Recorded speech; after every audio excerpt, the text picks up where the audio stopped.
So it's lovely to be here. I think this is my fourth visit. I used to actually come and sit where you're sitting rather and listen to other people. And in fact, it was at an alumni weekend that I sat opposite an old man when I was writing my book on Guy Burgess, who turned out to have been in the next door room to him in the 1930s. So I don't know if it's been quite like that here today, but I've always picked up very interesting stuff when I've been going to these talks. Well, we've been very fortunate this week, and the Yorks have delivered. So I'm very grateful to them. They're going to put them at the front of the acknowledgements in the updated paperback. I mean, it is an extraordinary story. I mean, I knew that Fergie had kept in touch with Epstein long after she claimed to have cut her contact, but the evidence I had was actually from a doorman at a block of flats owned by Mark Epstein, his brother, and she was visiting there until 2013 when he left. But I couldn't get an affidavit. He disappeared. The dog walker who had also seen her wouldn't give an affidavit. And so we weren't able to use that material. So time and time again, stuff that the publishers said, we can't believe this. Peter Mandelson couldn't possibly be involved with Jeffrey Epstein, have proved to be correct. Now, this is the third of a trilogy of books that I've done to make myself popular with the royal family. The first, and all of them actually have a sort of underriding theme. They're about, and this is true of my book on Guy Burgess as well, they're about, I suppose, trying to speak truth to power. It's about the curation of the historical record. It's about the censoring of our history. And one of my great concerns is the way that our the documents, which of course are the lifeblood for historians, are actually being systematically destroyed or not released by government authorities. And we see this going on, particularly in the States now, which used to be quite good, but it's been going on here for a long time. Though the three books were meant to look at three different royal marriages, so the first on the Mountbattens was on their open relationship. They both had lots and lots of affairs. They actually had the happiest marriage of any of the people I've been writing about, so maybe there's a lesson there. In the second, it's about whether the Duke of Windsor and Wallis Simpson was the great love story of the 20th century or not. I argued actually it was a sort of palace coup. They used the excuse of Wallis Simpson to actually get a very suitable king off the throne.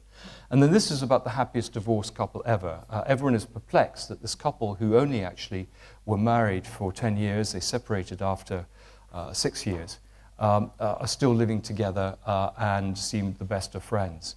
The reason for that, of course, is that Sarah Ferguson knows that as soon as she leaves Royal Lodge, as soon as she can no longer use the title Duchess of York, she's basically, all her money-making opportunities, all her social status, all those things go. So she plays on her very weak husband, saying he was a terrible husband, which he was, to stay there. But actually, the book clearly looks at other episodes, Epstein, and it's actually also a book, which is something I would have liked the press to stress a bit more. It's about financial corruption by a senior royal.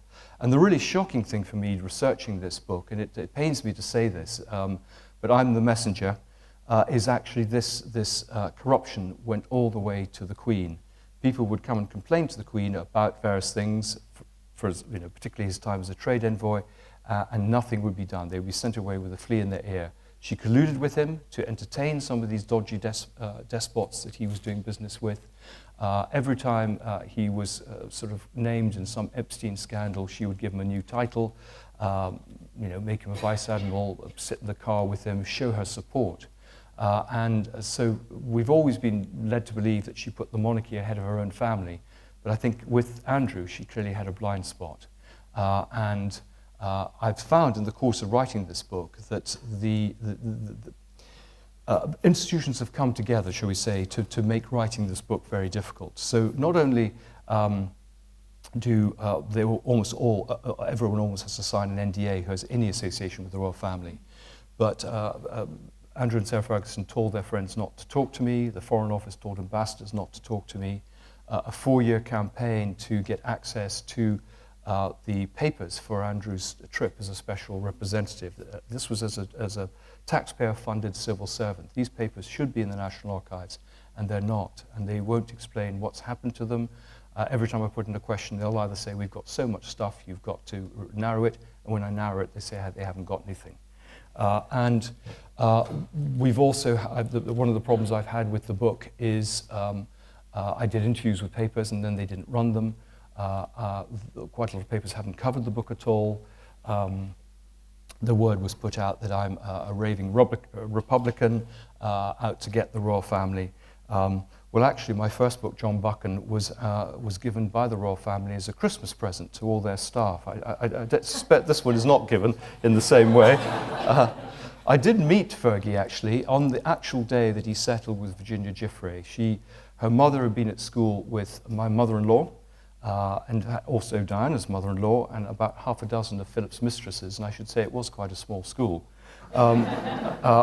So there's a very, very tight clique there, and that's where I got some of my information. But she came, we had our meeting. I gave her a copy of Traitor King, so she was under no illusion about where I might be coming from. But I said I would give her a very fair hearing. Here was a chance for her to shape the narrative by getting her friends to talk to me. Well, she decided, for whatever reason, not to do that. But I still managed to talk to about 300 people, which is a pretty good hit rate for a royal book where people don't talk. That's out of 3,000 people that I approached. And I did that by actually getting hold of 6 crates of cuttings, going through them for 40 years, creating 12 large lever arch files. So I can tell you what they were doing on any particular day if anyone has any particular questions. But also, I was able to identify people, to follow them up, to go through the electoral roll, LinkedIn, social media, comments at the bottom of articles, to identify people who might have stories. Forums, for example, I'd served in the Navy, forums, the Navy were helpful. And I even had friends from school who'd gone on to Gordon's. My best friend was the scholar at Gordon's in Andrew's year, and said that he was always asked to do Andrew's homework for him because he was so lazy. So what so the boy in some ways became the man, as a child of the man. What I was going to do is just give you a quick run through of the story of their lives in some pictures. Here you may recognize them. This is a polo match in the 1970s. Sarah's father was the polo manager to Prince Charles. They were sort of brought up together. One of my revelations was that Prince Philip and Susan Barantes, her mother, had been lovers and very much all part of that whole polo scene. But here they are, you can see Prince Edward. They sort of moved, as I say, in the same circles. Diana actually was the person who everyone thought Andrew would be sort of paired off with, but she found even at that stage he was a bit of a nightmare. And indeed he was as a child. I think he had some attention deficit syndrome. He was a bully. He was very disruptive. I talked to his dance teacher when he was quite small. He, of course, was given no boundaries. He was allowed to do exactly what he wanted. Even the Queen admitted that he was pretty spoiled. And so we can see in some ways, and this is why I like doing cradle to grave books, you can actually see how by knowing he could get away with this bad behavior, that no one would ever call him to account, that continued all the way through his life. And that's continued to this day. He knows he's protected. He knows the police will never investigate him. He knows that there will never be, for example, parliamentary scrutiny of anything the royal family does. He knows they're exempt from the Freedom of Information Act. And so he can just behave exactly as he wants. And for those who've read the book or read some of the material in the press, you can know that he gets up to quite a lot of mischief. So here we have Sarah Ferguson, as a young girl. And here she is with her mother and her sister. And here we have Andrew going off to prep school. Now, one of the errors that I was most nervous about putting in the book was the fact that he had actually been sexually abused as a child. This is exactly what happened to Mountbatten, and this may explain Mountbatten's later behavior as a paedophile. But it's certainly true with Andrew that he is a sex addict. He needs constant sexual gratification. This is one of the things that drew him to Jeffrey Epstein. Even Jeffrey Epstein said that Andrew was the king of kink, as they say. So here he is going to Heatherdown.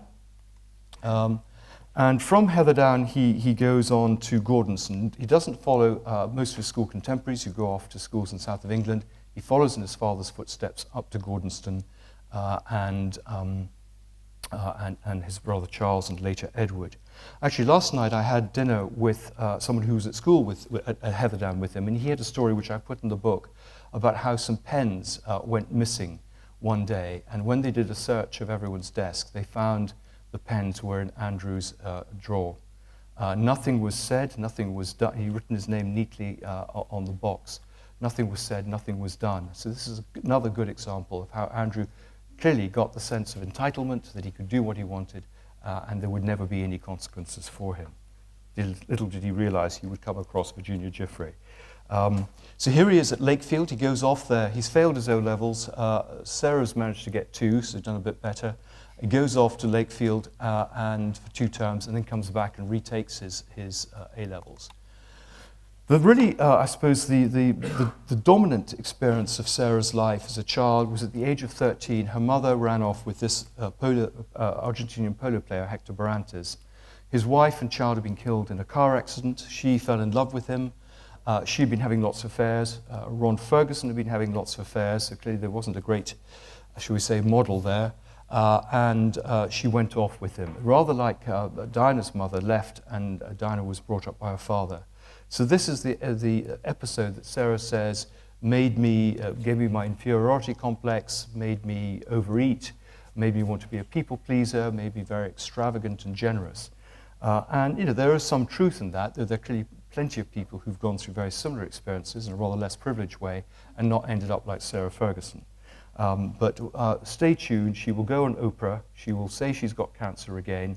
She'll play the victim. She will say it's not Sarah Ferguson or Fergie. This is a completely different person. She'll distance herself, and she'll pop back. She's the Becky Sharp Houdini of the royal family. So I give you that thing. She's not finished.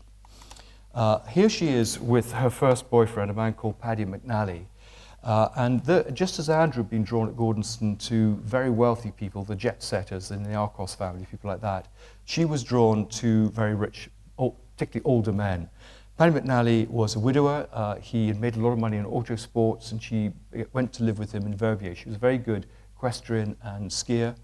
But Paddy McNally didn't want to settle down. He would actually treated her very badly. He would try and humiliate her. He was always bringing his girlfriends home and relegating her to the spare room. And Diana, who'd remained friendly with her, realized that this really wasn't going to work. And it was she who engineered for Fergie, who she'd wanted to be a lady in waiting, to come to a sort of special weekend during Ascot Week in summer of 1985. And that's when she came back to be in touch with Andrew. And that's when the relationship took off. Andrew, meanwhile, was on the rebound from this woman. You may see her T-shirt, Here Comes Trouble. Koo Stark, who was an actress who had a habit of taking her clothes off in films and therefore was nicknamed by the tabloid Starkers. And the Queen didn't think that was perhaps a very appropriate person for her second son. So the timing was good for the two of them. They were physically attracted to each other. Koo Stark was his girlfriend during the Falklands. And in some ways he came back from the Falklands, and probably this was, if you talk about the rise and fall, this was his sort of premier moment. This was, he was called he was the poster boy for the monarchy, really. Here he was a war hero. He'd done his bit during the Falklands. That was, of course, very much pushed by the palace. I was very lucky. I talked to a lot of people who'd served with him, 2 of the 4 people in his Sea King, his commanding officer in the Falklands, and his naval mentor. And the word I got was actually he'd done his bit in the Falklands. He had never, of course, been at the front line. The job of the Sea Kings was to protect the Invincible. They did anti-submarine surveillance. They did some of what's called the milk run, taking post and troops and things between the ships, and also did quite a lot of the dropping chaff to distract the Exocet missiles, which was quite dangerous. But they were working through very difficult conditions. It was dark a lot of the time. There were accidents, and actually when Andrew's focused and given a purpose and a structure, and there are lots of very interesting parallels between Harry and Andrew and Meghan and Sarah, he kind of rose to the occasion. If you look at the forums, naval forums, private ones, they will all say that there were codes for Andrew, that he never really saw he was never at risk, he was wildly unpopular, and basically, this was a fudge. Now, it's very difficult. Who do you trust? I mean, some of these senior people who I grew to trust, and I think they were correct, or some of these naval forums where people are talking to each other. And this is one of the problems. Sometimes it's about evaluating the evidence in a story like this. Anyway, they come back, and some of you may remember the wedding in the summer of 1986. Millions watched it on television. There were huge, enthusiastic crowds.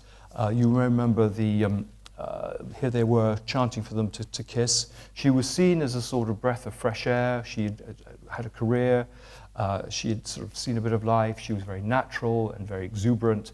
And she'd been very successful in her career, even with her 2 O levels. I mean, she's a very charismatic person, very kind, very loyal. She has many fine qualities, but the problem is she is greedy. But this was in some ways one of the high points. A slightly worrying sign would have been that she discovered that he had 26 teddy bears on his bed when he went to Buckingham Palace. In fact, if you watch the wedding, when they leave in their carriage, there's a teddy bear with them. So there is a sense, a bit like I found with Guy Burgess, of the man-child, the child who's never grown up, never had to face responsibility and accept responsibilities for its actions. And actually Sarah's a bit the same. I mean, she will say, I'm happiest being a 3-year-old, behaving like a 3-year-old. The Queen gave them, as a wedding present, a house called Sunninghill, which they were able to design themselves. It cost millions. It was, some of you may remember, it was a time of Dallas, and it looked like a Tesco. It looked a bit like South Fork. And so it was christened South York or Dallas Towers, Tesco Towers. Extraordinary building, a very ugly building, I have to say. And they had very strange things in it. So she had she got Lord Lindley to design, I think, the biggest walk-in cupboard in the world. They had a lavatory roll holders that played God Save the Queen or the Star Spangled Banner. They had a huge bath that was in the middle of a room, which was called the HMS Fergie. They had a helicopter pad. They had about 12 phone lines, a tennis court, a swimming pool. The Queen eventually got a bit fed up. The bill was going up and up. They were trying to cage free kitchens off people at one point. Anyway, she put her foot down and said, I'm not, it's cost $2.5 million so far, I'm not going to spend any more. And at that point, Sarah had the bright idea of selling pictures of them to Hello magazine. And Hello magazine became basically, by royal appointment, particularly to Sarah Ferguson, it must have done about 70 articles over the last 40 years, all of them, of course, very lucratively paid. And I think she got something like £270,000. She was told by the Queen, who was rather upset by this, that the money had to go to charity. So Sarah gave it to her mother, who she thought could count as charity. And this is just a quick run through, just moving ahead slightly, but this is Romenda Lodge, where she moved after they got divorced. And this is Kingsbourne, another house that they moved to after she got divorced. And this was part of the problem, that after they got divorced in 1996, she didn't really control her spending, and that, of course, led her into debt. Now, they started off, as I say, very well in the marriage, but pretty soon they did It's a Royal Knockout, which I recommend on YouTube if you want a good laugh one evening. Suddenly, the media's view of her changed enormously. No one thought this was a good idea in terms of respect to the monarchy. I mean, the team leaders were Princess Anne, Andrew, Edward, whose company was involved in the program, and with money going to charity, and of course Sarah Ferguson. But suddenly the press turned. They found this was not dignified. They felt that particularly Sarah was pretty vulgar. She'd started to put on weight, and so she was christened the Duchess of Pork. She was taking lots of holidays. She was beginning to take advantage of her position, so she was called Freebie Fergie, and the relationship with the press changed. Now, one of the interesting things in writing the book was to see the changing relationship between the palace and the press, how the different courts brief against each other, how some of them are very useful sources. I mean, Fergie was a very good source for the press, and I discovered actually at lunch this week that one of the best sources for The Sun was her own stepmother. But she's also been very adept at playing the press. So one of the tricks was to give them stories about Diana to take attention off her, or to do a lot of work with their charities, or to basically act as an informant for it. As a result, the royal family learnt not to trust her. A lot of them, like Prince Edward, for example, didn't invite her to his wedding. It's hard to believe that at the beginning, Charles said to Diana, "Why can't you be more like Fergie?" I think he quickly realized that wasn't perhaps a good model. But here they are, the original Fab Four, at a time when they were seen as a very attractive couple, and the royal family were very keen to use them. Ron Ferguson, her father, was a bit of a reprobate. He was always having affairs. He even had an affair with the bridesmaid at his wedding. I don't think quite then, but quite shortly afterwards. And this was one of his lovers, a woman called Leslie Player, who he was involved with running polo competitions. Fergie made her a lady-in-waiting to help facilitate the affair so they could go away together. They would often go for charity polo matches. And then they were caught. I mean, Ferguson, for example, would hold events which people paid to attend, and then by chance Andrew and Sarah Ferguson would attend. And there was a lot of this monetizing of the position of the royal family, so not just by Sarah and Andrew, but actually also by members of her family. I think what we can't take away from her is she does have this great gift for empathizing with, particularly with deprived children. She has done some extraordinarily good work in founding orphanages, in raising money for charities, in going to the most difficult places in Romania or Poland or Africa under difficult conditions. And so this is one of the sort of paradoxes that, there is a huge force for good with her. Again, it was channeled. But the problem is sometimes this charitable work was confused with her business activities. So, for example, she would do something for charity, but she would forbid anyone from taking pictures. She would then have an exclusive deal with Hello, who would take a picture, pay large sums of money to her for the interview, and she would make some money that way. Or she would set up a charitable foundation, but then you would find she was running her office through it, her staff. So she was getting all the tax breaks. Or you'd find that when I contacted some of the charities that they never actually received the money that she claimed to have raised for them and to sent. Or that her expenses were so great that actually very little was earned in terms of the function they did. So this is the problem. Again, proper supervision of what she was doing and proper scrutiny would have avoided some of these problems. And of course, she used it to burnish her credentials as a humanitarian, which is how she describes herself. And also, of course, it helped her, a lot of her social life came through these charitable functions that she would go to. There's a drama which is about to appear on television. Natalie Dormer plays Sarah Ferguson, and it's the story of Jane Andrews, the girl just behind her, who was her personal dresser and assistant for many years, who murdered her boyfriend, Tom Cresswell, after he said he didn't want to marry her, and then fled.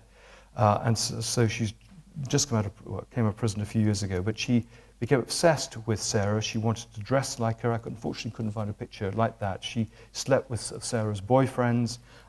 She probably, this hasn't been proved, defrauded her. So she was this sort of almost like a Patricia Highsmith novel person who was trying to get into Sarah's life. And all the way through, you have the most extraordinary sorts of people and events. I mean, she's a sort of larger-than-life character. One of these characters is this woman called Madame Vasso. Sarah is absolutely obsessed with psychics. She'll spend hours each day with a whole range of psychics. She introduced Diana and Andrew to this as well. And one of the little-known facts is that Andrew had a resident Indian yogi in Royal Lodge, which the Queen paid for. When Charles came to the throne, he decided this was perhaps a little extravagant. But Sarah would go and sit under the pyramid in Islington with Madame Vasso and tell her all her innermost secrets. Madame Vasso dutifully took these down and published a book shortly afterwards. You could even ring in. Sarah would leave the most extraordinary messages to people on the phone, and you could actually ring into the mirror and hear some of these messages. She was also betrayed by this man, another of her lovers, a man called Alan Starkey, another of her financial advisors. Both cases, she tried to stop the book. She tried to stop my book. She threatened, sent threatening letters to my publishers. I was warned that my social media was being monitored. At the time, I was watching The Godfather, and I began to think there may be certain parallels between the families. This is the first of the public lovers, a man called Steve Wyatt. The problem with Steve Wyatt, who was a Texas millionaire, is his father was involved in trading oil between Iran and Iraq. Sarah was entertaining at Buckingham Palace. She was entertaining, this was the time of the Iran-Iraq War, Iraqi oil salesmen, and the palace didn't like this. And what seems to have happened is MI6 had warned the palace about Steve Wyatt. He'd been told, basically the message had been sent out to Sarah Ferguson that she should cut links with him, and she refused to do so. And so suddenly these photos rather mysteriously appeared of them on holiday. This is very separate to the toe-sucking episode, but it's a sort of precursor to it. Were found in his old flat. They became public, and at that point the Queen stepped in and said, you need to separate. We don't want our dirty laundry out there in public. This is the famous toe-sucking episode with John Bryan, who actually I was talking to the other day. I had dinner with him twice in LA. When the book was done, he was very keen to see it. I was very keen not to show it to him because he doesn't come out of the book very well. And he emailed me about a couple of days ago and said, I just love that book. I just love it. You've got so much integrity. And I thought, what? So it's clearly all very relative. Here he is with the toe-sucking. I think the interesting episode here is the paparazzi had dug themselves in days before they arrived. You can see they were pretty close. The two protection officers sort of just here, and you kind of wonder how easy it would have been to kill the two princesses or anyone else. No one, of course, was disciplined because of this. There's some rumors that Diana leaked the story. There's some stories that John Bryan leaked it. Some that the palace did it. We'll never really know. Daniel Angeli, one of the paparazzi, there were several, did agree to talk to me. And then eventually decided that he wouldn't. He's never actually talked to anyone about taking the pictures, and he's now quite an old man, so whether we'll ever know the full story, I don't know. I'm just going to do a quick canter through Sarah's boyfriends, because we only have 45 minutes. But so this is Count Gardo, the Italian businessman, much older than her, that she was involved with for some years. There's a man called Guido Franzen, who was big cheese and frozen foods. And this is another one called Manuel Fernandez. All of them she also had a sort of business relationship with. She also had this obsession with famous people. So one of them was with John F. Kennedy Jr. She'd never actually met him. Part of it was the rivalry with Diana. Diana had met him. But she had this idea that John F. Kennedy would marry her, he would become president, and she would become First Lady. And so she invited him to come and have dinner with her at the Carlisle. He accepted. Daryl Hannah, his girlfriend, put her foot down and said, you're not going. So that was cancelled. She then sent her assistants to spy on him all night to make sure he was with Daryl Hannah and hadn't cheated her. And then when poor old Alan Starkey had tried to commit suicide, when she didn't actually give him money, which was required to basically prevent a company he was in from going bankrupt, she went up to him and said, if you ever consider committing suicide again, can I give you a message to pass to John F. Kennedy? So we're dealing here not just with freebie Fergie, but fruitcake Fergie, as she was called. And there were others. She followed an Austrian tennis player, Thomas Muster, across to Australia. She fell in love with Tiger Woods. She couldn't leave Kevin Costner alone. There were a whole series. I mean, there's a famous episode where she propositioned David Beckham and asked Victoria Beckham what her diet secrets were. Her daughter, rather like an ab-fab, had to gently take her away somewhere else, where she then propositioned the black security guard. Here she is. When they got divorced, she actually had pretty good settlement, but she, of course, pretended that she didn't. She lives very, very extravagantly, and what saved her was a friend called Tony Riley, who made her the face of Weight Watchers, paying her millions each year. And actually, she did this job very successfully. She got huge numbers of people to sign up. The deal was that she kept under 10 stone, which again, to her credit, she managed to do. And then Tony Riley made her a spokesperson for Wedgwood China. But she then began to do everything. She was on the shopping channels, promoting cranberry juice, cameras, special diets, and she's continued to do that ever since. She's made a lot of money from writing books, or rather having other people write the books. Either it's a ghostwriter or she's plagiarized them. So the famous Budgie the Helicopter was taken from another book called Hector the Helicopter. She said that all the money would go to charity. It then emerged that it wasn't. So one of the things I said in the press last week is you just really can't take anything that she says with a grain of truth. They are both congenital liars. We saw that with Andrew in the Newsnight interview. But some examples of her extravagance, which I have in the book. I mean, she would, for example, arrange for three roasts to be laid out, and then decide not to eat them and eat some kettle chips. She would get I don't know, she had 3 chauffeurs. She had a staff of something like 26. And when eventually people tried to step in and try and break the numbers down, I remember them going down the list, and there's one person that was employed just to wrap up presents for her. And then at the end, there was a little Portuguese couple, and the person said to the man, "What do you do?" And he said, "Well, I pick up the dog poo." And then went to his wife and said, "Well, what about you?" She says, "I help him." So this is again a series of the girlfriends. This is one called Caroline Stanbury, who became a reality star. This is Amanda Staveley, quite a successful businesswoman. A woman called Louise McBain, who made a lot of money basically from her divorce. Andrew went to stay with her in Long Island. She thought that this was going, that this was going to be a great relationship. He had actually proposed to Amanda Staveley, and he turned up with what she thought was a surfboard, and he had to rather sheepishly admit that it was his ironing board, which he took everywhere with him.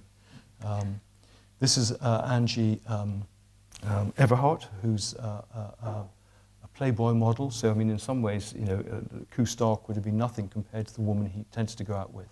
These cars he tends to be given basically for free. I mean, what shocked me was the number of freebies that the royals are given. Sarah would often be lent dresses, which of course she wouldn't return, or jewellery, but they were always upgraded on flights. They had special deal arrangements with certain airlines for them always to travel free, and members of their friends and family as well. They actually had a whole room at Sunning Hill called Aladdin's Cave, which was filled with presents, particularly presents from people in the Middle East, often then fenced through society jewelers. And this, of course, brings us on to Ghislaine Maxwell, and the whole Epstein story.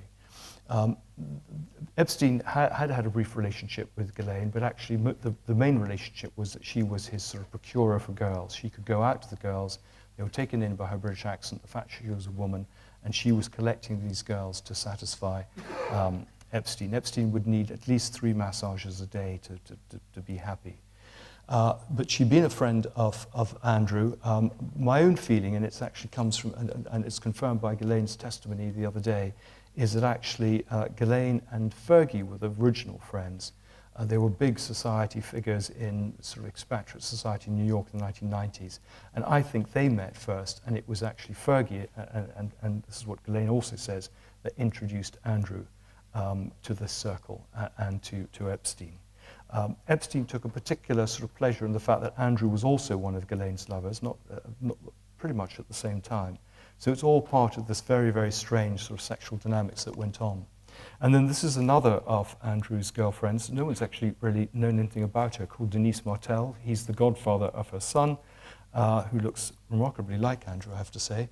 And she lived in Royal Lodge for 5 years without anyone actually realizing. Andrew's career, I have to say, was not very distinguished. He was passed over for commander 3 times. He only actually got in on what's called the special list when Jock Slater, the first Sea Lord, had retired. He would win prizes, for example, for being the best pilot in the squadron, but when you interviewed, for example, the training officer, you would find actually he was the worst pilot. So he was protected again in the Navy. They kept finding jobs for him. He was incredibly lazy. He was pretending he was doing royal duties, and he was going off and playing golf. Even Tony Hogg, who was his naval mentor, tried to sort of direct him and say, are you serious about your naval career or not? Eventually, he ends up as the commander of this minesweeper, HMS Cottesmore. Charles is very keen to keep him in the Navy. He knows that once he leaves the Navy, that there's going to be trouble. And so a series of jobs are created for him in the Ministry of Defence, including one doing royal liaison, a job that didn't exist beforehand and has not continued since he left. So he does leave the Navy eventually in 2001. He's much against Charles's entreaties, pushed by Peter Mandelson and Tony Blair and the Queen. And the decision is to make him this trade envoy. It's a job that the Duke of Kent had. He'd done very well. There is a soft of power, as we've seen with the Trump visit last week, that the royals can reach places that others can't reach, particularly in the Middle East. And the idea was that he would go out and support British trade around the world. But actually what happened very quickly was he used it as an excuse to play golf and to chase women. And instead of reading his brief and following his brief, he would always do absolutely the opposite. So he went to Saudi Arabia, and the idea was that he would encourage them to buy various arms or whatever, aircraft, and he decided that actually it might be more sensible for them to lease it. He would pat the ambassador on the head and say, you do this. In South Africa, the consul had a story where his private secretary sent a whole series of instructions. He had to have Weetabix. He only drinks this kind of ginger ale, and actually he prefers blondes. And the consul said, I'm a diplomat, I'm not a pimp. When Andrew turned up, they had produced a program they'd worked on for 6 months. He looked out the window, said, it's very sunny, I think I'll go and play golf today. And again, repeated stories of VIP reception lines being set up for him, and then he would go off to find the British secretary and chat to her. So here we are with him in Mar-a-Lago, as you see with Epstein. Sorry, can you see okay? Epstein, a woman called Gwendolyn Beck, who Andrew took to the island, and Melania. I had various references in my book to Melania Trump. Epstein had actually been her lover before Trump, but Trump didn't like that in the book, so he ordered it to be taken out of the book after about 60,000 copies had been printed. So it seemed to be a pretty pointless gesture, but anyway, my publishers did it, but I keep spreading the word. And here we are, this wonderful sort of Marie Antoinette picture. This is Beatrice, the older daughter's 18th birthday. And to give you, which was held at Windsor, and to give you the idea of the sort of people they mix with, you may recognize 3 people here who all ended up in prison: Harvey Weinstein, Jeffrey Epstein, and Ghislaine Maxwell. I wanted to have in the book a sort of collage of all the dodgy people they associate with, but they only had 60 pages, so again, I had to limit that. This is Andrew. This is when the sort of the midlife crisis kicks off at the year 2000. A lot of his playground was Thailand, and he used to go there for rest and recuperation. A lot of these trade trips, there was always private time written into the trip. So we, as a taxpayer, would pay for him to go there, and then you'd stay for another 2 weeks doing things like this. He claimed that he was reading on this boat. It doesn't look like that to me. Thailand, I had a story which was picked up by a lot of people. He was on actually a state visit to mark the birthday celebrations of the King of Thailand. And he was only there for 4 days, but he managed to go through 40 prostitutes in that time, which rather shocked the hotel staff who were used to Arab princes and all the things they got up to. And this, of course, then brings us to the famous picture with Virginia Giuffre in 2001. And I have to say that if Virginia Giuffre had not been tracked down by Sharon Churcher from the Mail on Sunday and given her story, we wouldn't know anything about any of this. It would all, I have to say, probably been covered, and history would have not known anything. This is the episode where, you may remember, they went off to tramp, they came home, they had a picture taken. She stayed the night, or didn't stay the night, he stayed part of the night, and he denies having any memory of this or even having met this woman. Well, one of the things that I found was email correspondence between Andrew and Ghislaine discussing how they deal with Virginia Giuffre. They actually employed a PR firm to discredit her. There is plenty of testimony in the book about the validity of the picture, which even at that time could not have been changed. A lot of people actually saw this picture almost immediately afterwards, including her boyfriend at the time, her father, one of her best friends. So to say that this is a fake photograph, I'm afraid, is just total rubbish. So this picture was taken, but basically, and she was paid, I have to say, for having slept with Andrew. But 2 very interesting things. One is that the policeman who was on the North Gate at Buckingham Palace knows that Andrew came back that night.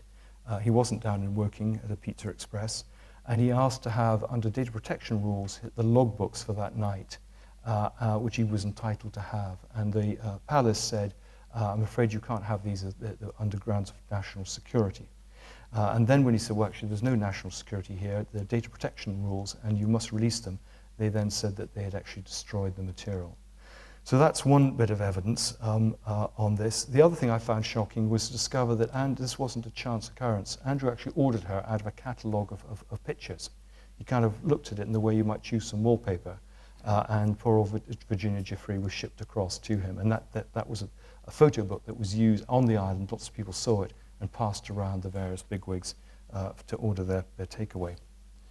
Now, I like putting this picture in because it just is possible evidence that Andrew does sweat. This picture was taken in 2001, exactly the time he saw Virginia Giuffre.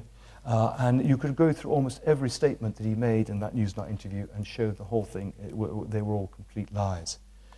This, just to give you an idea, is how he spent his time. So this is Epstein's island that Andrew went to, and actually Sarah Ferguson went to. We have to remember that she has more numbers in Epstein's book, 18, than Andrew, who has 16. She stayed at all these places. She must have seen what was going on. She actually seems to have gone on Lolita flights earlier than even Andrew admits to having met Epstein. She was on flights in 1988. He says he only met Epstein in 1999.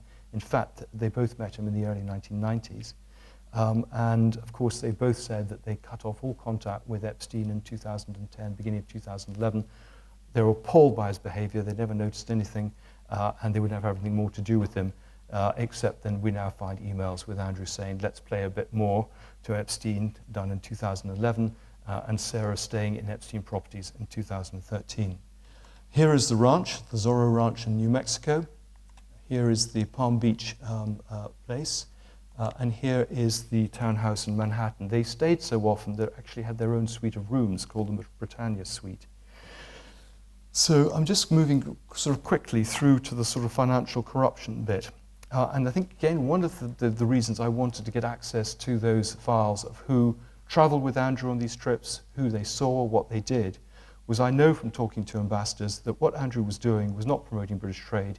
He was shoehorning in meetings for people like this man, David Rowland, who were his financial advisors. In fact, Andrew had 40% share in some of Rowland's companies. Rowland paid a lot of Andrew's debts. He loaned him money, which then was repaid by mysterious companies that were connected with Rowland. And in return, Rowland got to have tea with the Queen and various things. But what was very clear is that when Andrew, for example, went to the Middle East, what he was doing was not promoting British trade. He was actually helping Rowland get a banking license and set up this bank, Bank Haviland, in the Middle East. There's evidence of him, for example, going to China and instructing the ambassadors to make arrangements for Jonathan Rowland, Rowland's son, to have meetings with a whole series of people to help them with their businesses. And there's even some evidence, which I talk about in the book, of Andrew taking a £3.85 million bung for basically putting together a Greek water company who wanted to invest in Kazakhstan. So nothing to do with promoting British trade. This, of course, has all been covered up. So that's one of the bad boys. Here's another one, Tariq Khatuni, a convicted Libyan guns runner. All the Libyan material, I'm afraid, was taken out of the book, but it's actually a very important part of the story. Mandelson and Blair were both involved with activities in Libya with Andrew. Blair was also involved in Kazakhstan. He actually worked for the president of Kazakhstan. Kerry Khatuni, for example, gave an £18,000 necklace to Beatrice for her 18th birthday. And he crops up in another case with a man called Selman Turk. And all these people are connected. There's a lot of very difficult to follow the paper trail, the money trail, because they're very good at hiding their footsteps. But I had a forensic accountant look at both the Yorks accounts. They're setting up a whole series of companies. They do confirmation statements every year, and yet there's apparently no activity in any of these organizations, which of course don't have to be audited. And the suspicion was that they were being used basically to take sums of money. But we know that Andrew has a Chinese bank account. We know that they work through frontmen like Dominic Hampshire. That was the case with the Chinese spy. We know they have nominee accounts. We know they use false names. So she's often Margaret York, he's Andrew Inverness. They actually give false addresses at company's house, which is a bit verboten. So you kind of wonder what they're actually up to. This is another of their dodgy friends, Aliyev, the president of Azerbaijan, where Andrew had a whole series of commercial operations, including a golf course on the Caspian Sea. He made countless trips to Azerbaijan. We're not allowed to know what he did, who he saw, what happened. But I know from talking to people that basically he was hand in glove with the whole family, who were very corrupt, there were no proper elections, people are thrown into prison, etc. And here is actually him giving a present of a horse to the Queen. This is one of the things that they did. She would entertain these people, give them respectability, all to sort of help her son along. As I say, this is another character in Libya, a guy called Materi, you can read about in the book. And here is the president of Kazakhstan meeting the Queen and Andrew at Buckingham Palace. One of the things I found extraordinary was that Andrew was actually involved in Kazakhstan going back to the 1990s. He was actually in business there with Mark Thatcher, another pretty stupid son of a woman who protected him, the son. And what I found when I had researchers that went out to Kazakhstan, they were actually warned off. They became so scared. People were scared of talking to them because of the power still of the president of Kazakhstan and his entourage. So I wasn't able to get as much as I wanted, but I did get some stories from expatriates and indeed from a Kazakhstan businessman. And one of the things that happened in Kazakhstan was Andrew was compromised. It's all run by the KGB. There would be honey traps. Andrew would be basically photographed in bed with women, and this would be used against him. And this has been repeated time and time again. So it's happened in Russia, it's happened in Libya, it's happened in China, in the Middle East. It happened particularly with Jeffrey Epstein. We know that he was photographing everything that went on in his residences, and this material was then used to blackmail people. So what Epstein was doing was he was trading in information. He was clearly finding compromising information on people, both little girls and little boys, and then using that to extract material from them. And he was, I wouldn't say he was working for Mossad, but he was certainly being debriefed by Mossad and other intelligence agencies, and may even have been tasked by some of those intelligence agencies. And it is extraordinary, the number of international leaders, Barack, Clinton and others, even Blair, who were actually within Epstein's little net. This is a woman who actually, when the Queen Mother died in 2005, I think it was, Andrew was basically given the Crown property of Royal Lodge on the understanding that he would basically renovate it. But he would have a peppercorn rent and he would have a lease for 75 years. And so he could therefore needed to sell Sunninghill. Now, Sunninghill sat in the market for 5 years. No one was interested in it.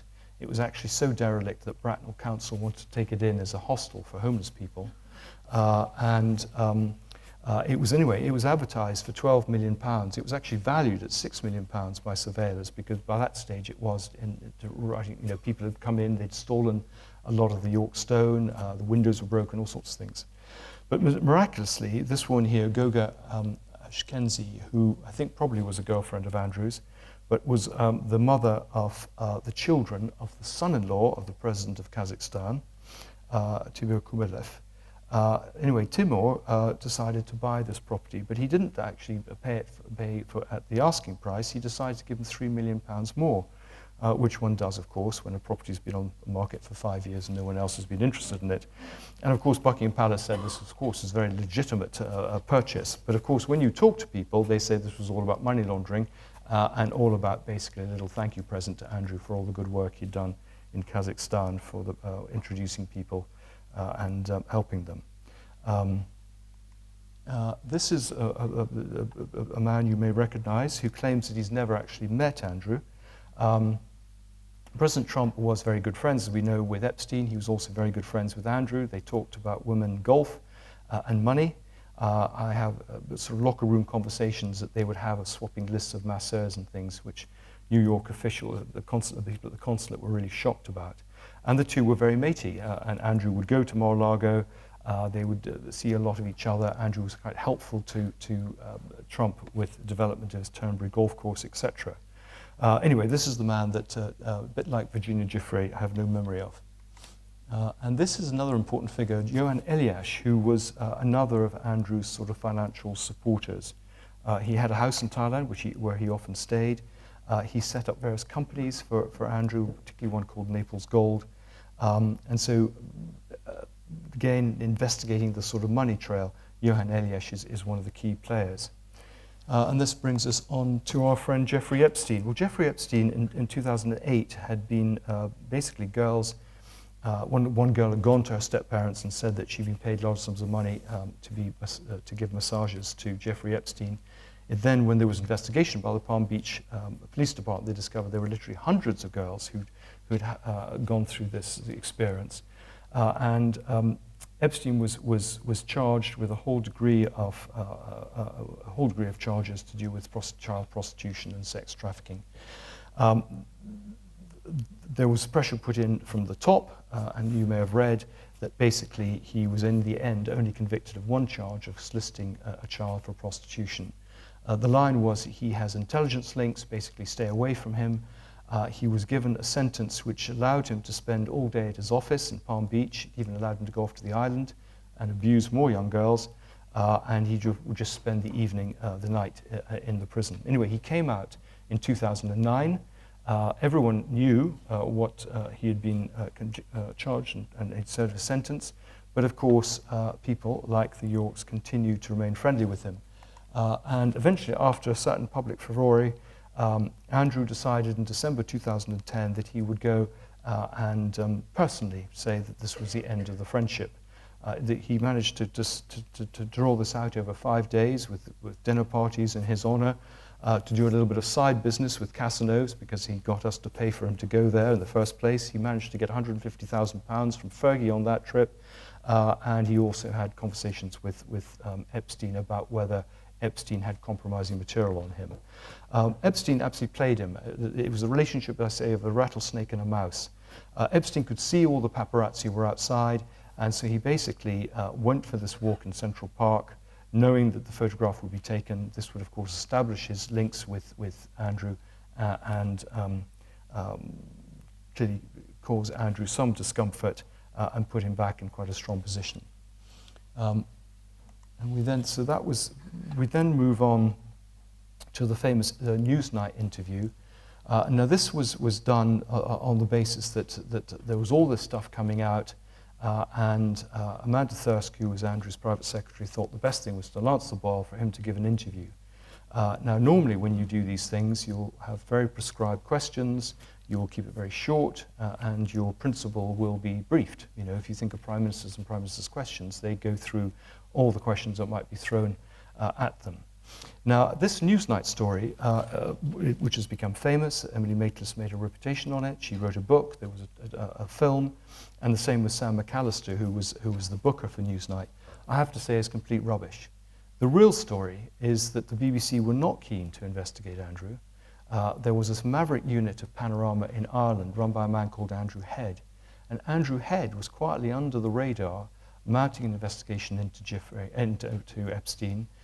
A team had interviewed, and here they are, Laura Burns and Olivia Deedy, had interviewed Giuffre. They'd collected a lot of material. And they went to the palace in August 2019 saying, here's the right of reply, this is what we found, what are you going to say?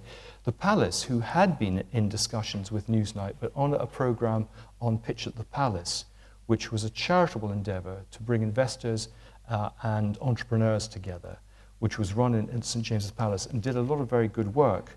But what people didn't know was that Andrew was also skimming 2% of any investment money that was made and putting it into his own private, separate account called Pitch at Palace Global. So they were discussing Pitch at Palace, the charity. The BBC, I think, then took a decision, or rather the Palace took a decision that if they wanted to talk to anyone, they were better talking to Newsnight than Panorama, who clearly had all the goods on Andrew. And so 72 hours before the Newsnight interview is when Emily Maitlis and her team first knew about this interview.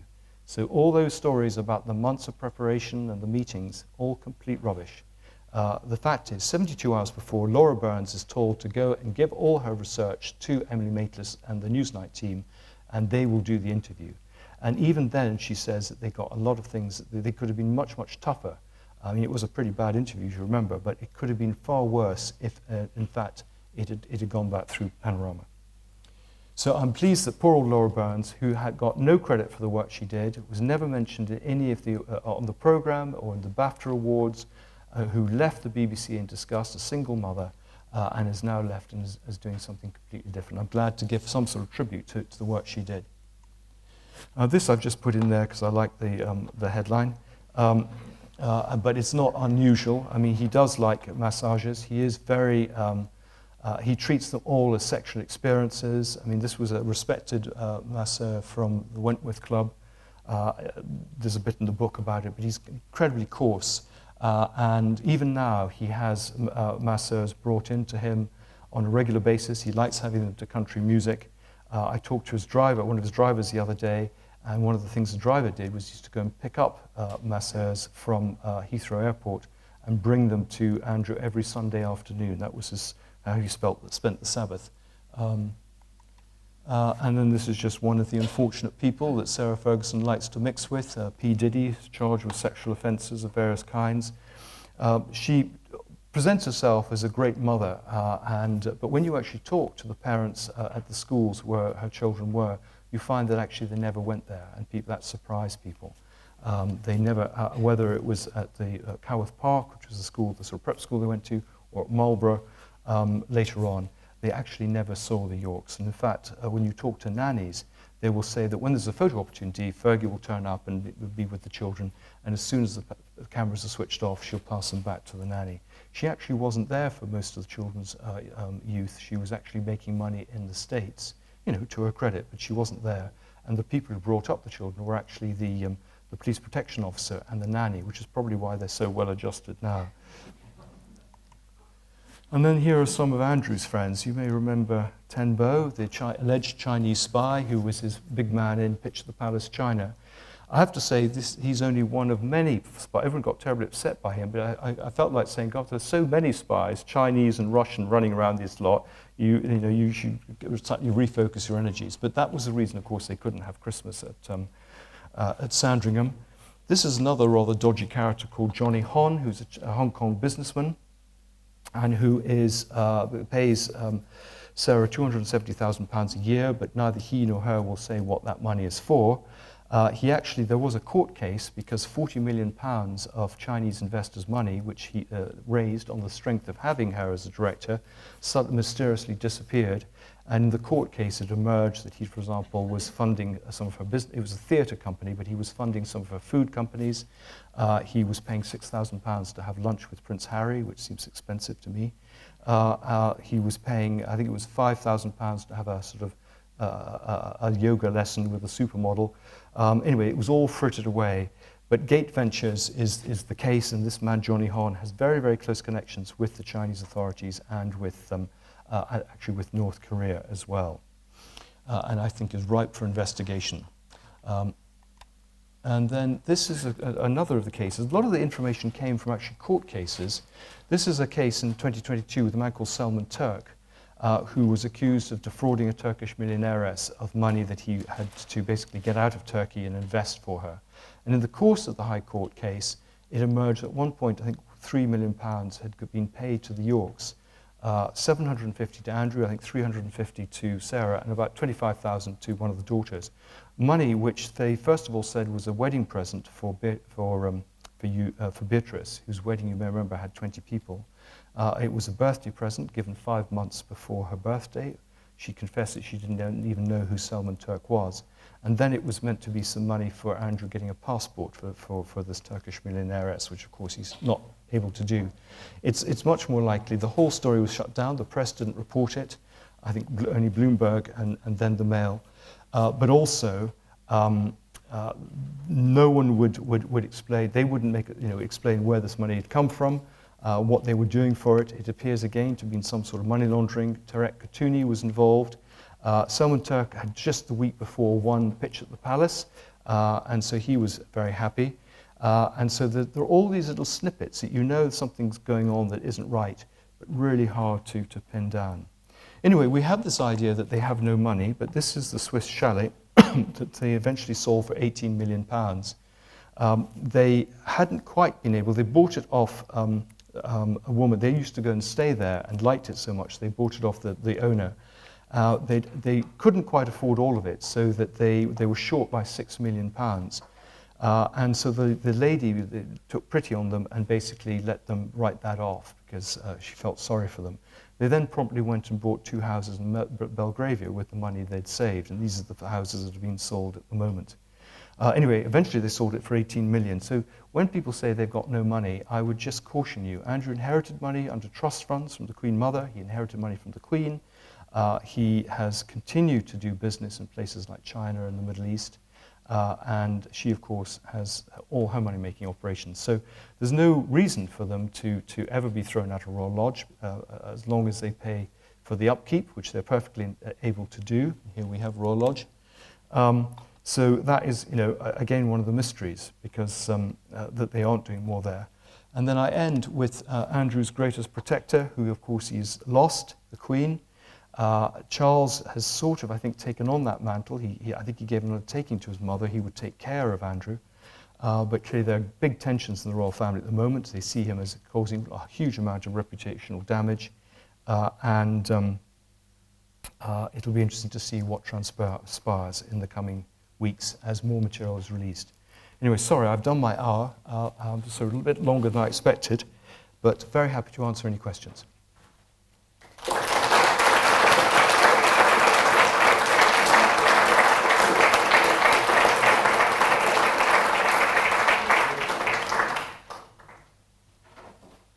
Yeah, in the back. I'm actually going to change two, if that's okay. The first is, how would you describe yourself? Would you say you are a monarchist or a republican? I'm a disillusioned monarchist. And I've become more and more disillusioned the more I wrote this book. But no, my own belief is that you need to take the bad apples out. It doesn't mean the institution is wrong. It's just there are some bad apples there that undermine the good work that all the others do. And they rely on the consent of the population. They need to earn our trust and respect, and I think most of us do have that trust and respect, and most members of the royal family. But these 2 buffoons, I'm afraid, are destroying that. And they need to be cut loose. And they should never have been allowed to operate in the way they have for so long. But certainly I think that monarchy is the least worst form, and we've seen how effective it can be with Trump the other day, and actually how effective it was with the Duke of Kent when he was the trade envoy. Can I ask a question? Yeah. Obviously the picture there of his mother. Do you think that Philip is his son? Oh, that's an interesting one. I know lots of people whose opinion I respect, including my mother-in-law, who was friends with them all and part of that circle, who says he is Porteous's son. He is very different in terms of his character, in terms of his looks to the others. But, there are certain characteristics with Philip. There are certain... Philip had a good relationship with him, which I think you think might not be the case if he wasn't his son. I find it hard to believe the Queen had an illegitimate child, but funny enough, I'm doing Prince Philip next, and I talked to one of Philip's mistresses, and she certainly says that she thinks the Queen had an affair with Porteous when they were in Kentucky. And she was very annoyed if you watch The Crown, very annoyed with Philip at this period. And there was, of course, that 10-year gap, and Andrew was before Andrew was born.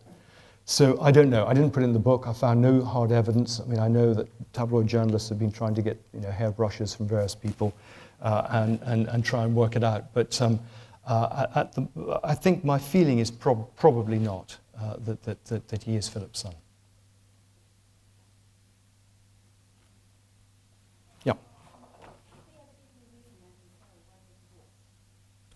Well, they were forced to divorce. The Queen said, look, you can get up to all sorts of mischief in private, but as soon as it goes public and the horses start getting scared, then we've got to shut this down. So and I think throughout this period, when one of them was sort of felt, actually, I'd like this marriage to continue, the other didn't, and vice versa.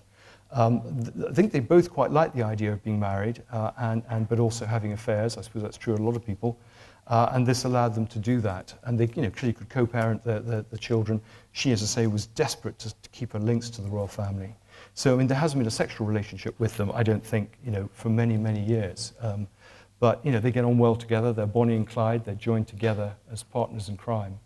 And, they don't do anything without consulting the other. So, in some ways, it's a strong marriage, but just without any sexual side. No, he was getting a manicure at home, which is much more embarrassing.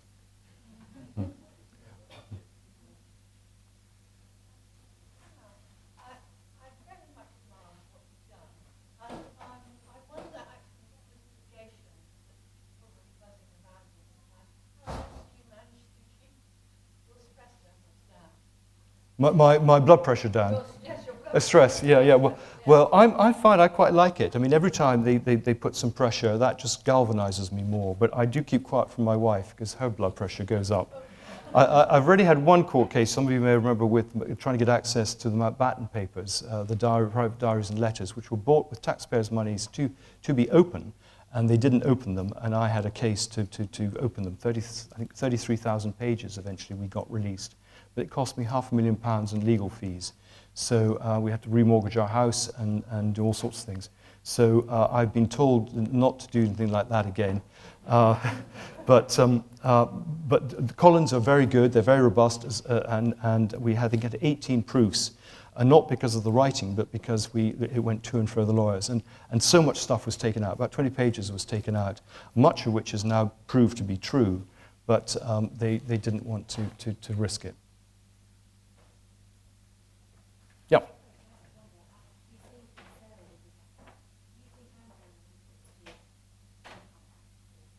Well, I mean, everyone hopes Andrew will do is he'll go into his palace in Abu Dhabi and just keep out of the way, and we won't have to have pictures of him riding in Windsor Park. But he's such a stubborn figure that he's going to stay in Royal Lodge. That's his whole status. I mean, he has nothing apart. This is his last bit, his link with the royal family, and he has no real, very good sense of his own identity or worth. It's just, I'm a royal, I'm a prince, is what he was saying even as a child. So I think he's going to stay there. He's going to continue to cause embarrassment, but clearly the best thing for him to do would be to disappear. Fergie, I just can't keep a good woman down. She'll be back.